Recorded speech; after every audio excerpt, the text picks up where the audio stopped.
Para a gente não confundir o que nós já vimos separado antes, DNA, cromatina e cromossomos são a mesma coisa, só que não. Presta atenção, os cromossomos. As informações contidas nos indivíduos, nos seres procariontes, por exemplo, estão normalmente em uma única fita circular com vários genes, em torno de 130 aproximadamente. Nos eucariontes, são várias fitas, tá? Denominadas genericamente de cromossomos. A quantidade dessas fitas, ou seja, o número de cromossomos, pode ser variável, né, de uma espécie para outra. Ele é constante numa mesma espécie, mas entre uma espécie e outra pode ou não ser variável. Por exemplo, na espécie humana nós temos 46 cromossomos. A drosófila, aquela mosquinha de fruta, tem 8. Tá? O porquinho da Índia e a rolinha, os dois têm 16 cromossomos. E não é a quantidade de cromossomos que determina a complexidade. Se você pegar, por exemplo, algumas borboletas, apresentam 226 cromossomos. A samambaia tem mais de 1.200 cromossomos. Tá? Então, nós podemos concluir que não é o número de cromossomos que vai determinar a complexidade de um indivíduo, mesmo a diferença entre eles. Tá? O que determina isso vai ser, sim, a presença dos cromossomos, neles tem genes, a quantidade de genes, a complexidade deles, a quantidade de informações contidas nesses genes é o que vai determinar as diferenças genéticas entre os indivíduos. Os cromossomos são formas bastante condensadas da cromatina que só existirão quando a célula se divide. Isso significa que uma célula, na sua atividade normal, não apresenta cromossomos, apresenta sua forma descondensada ou desespiralizada, chamada de cromatina. Cada espécie tem um número de cromossomos característico e constante. Esse número é o número diploide de cromossomos, ou 2N. Na espécie humana, 2N é igual a 46. No cachorro, 2N é 78, cavalo 2N 64 e assim por diante.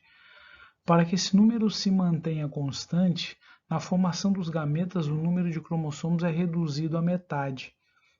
É um número haploide de cromossomos, ou N. Logo, os gametas são haploides. Eles têm metade do número de cromossomos da espécie. No homem, N é igual a 23, no cachorro 39, no cavalo N é igual a 32 e assim sucessivamente.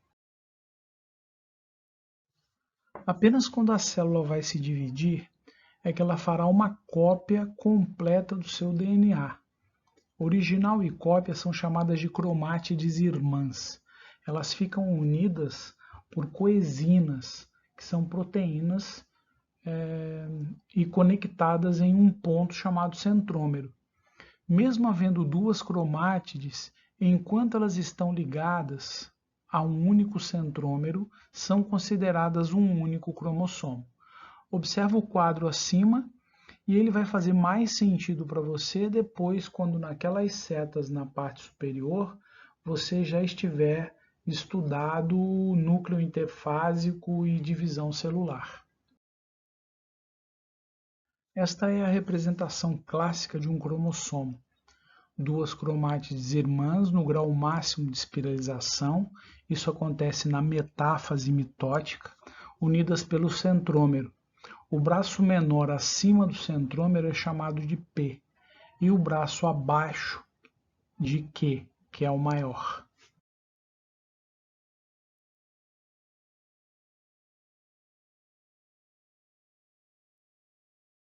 Para a formação das cromátides irmãs, ocorre a replicação do DNA na fase S da intérfase. Duas cromátides são geneticamente iguais, cópias, para que as duas novas células formadas sejam também geneticamente iguais. As duas cromátides têm uma região de união chamada centrômero, que é a região que divide o cromossomo em dois braços. É formada por dois cinetócoros, que são complexos de proteína, um de cada lado. É local onde se ligam as fibras do fuso de divisão. Você está vendo nessa imagem 4 cromossomos duplicados, no máximo da sua espiralização, ou seja, em metáfase, e cada um deles apresenta um centrômero, com um cinetócoro de cada lado. Bom, quanto à posição do centrômero, os cromossomos são classificados em metacêntricos, quando os dois braços acima e abaixo do centrômero são iguais,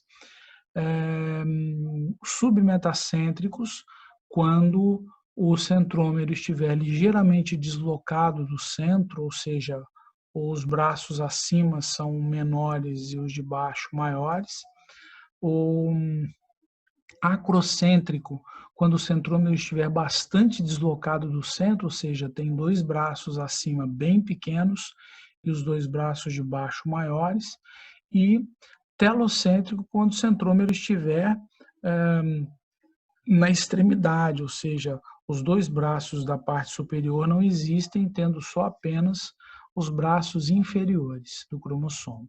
Então, metacêntrico, submetacêntrico, acrocêntrico e telocêntrico são 4 tipos de cromossomo quanto à posição do centrômero. Chamamos de cariótipo o conjunto de cromossomos de uma espécie fotografados e organizados aos pares por ordem de tamanho e forma, ok? Essa prática visa o diagnóstico de anomalias numéricas e estruturais dos cromossomos. Observe as imagens que você vai entender melhor.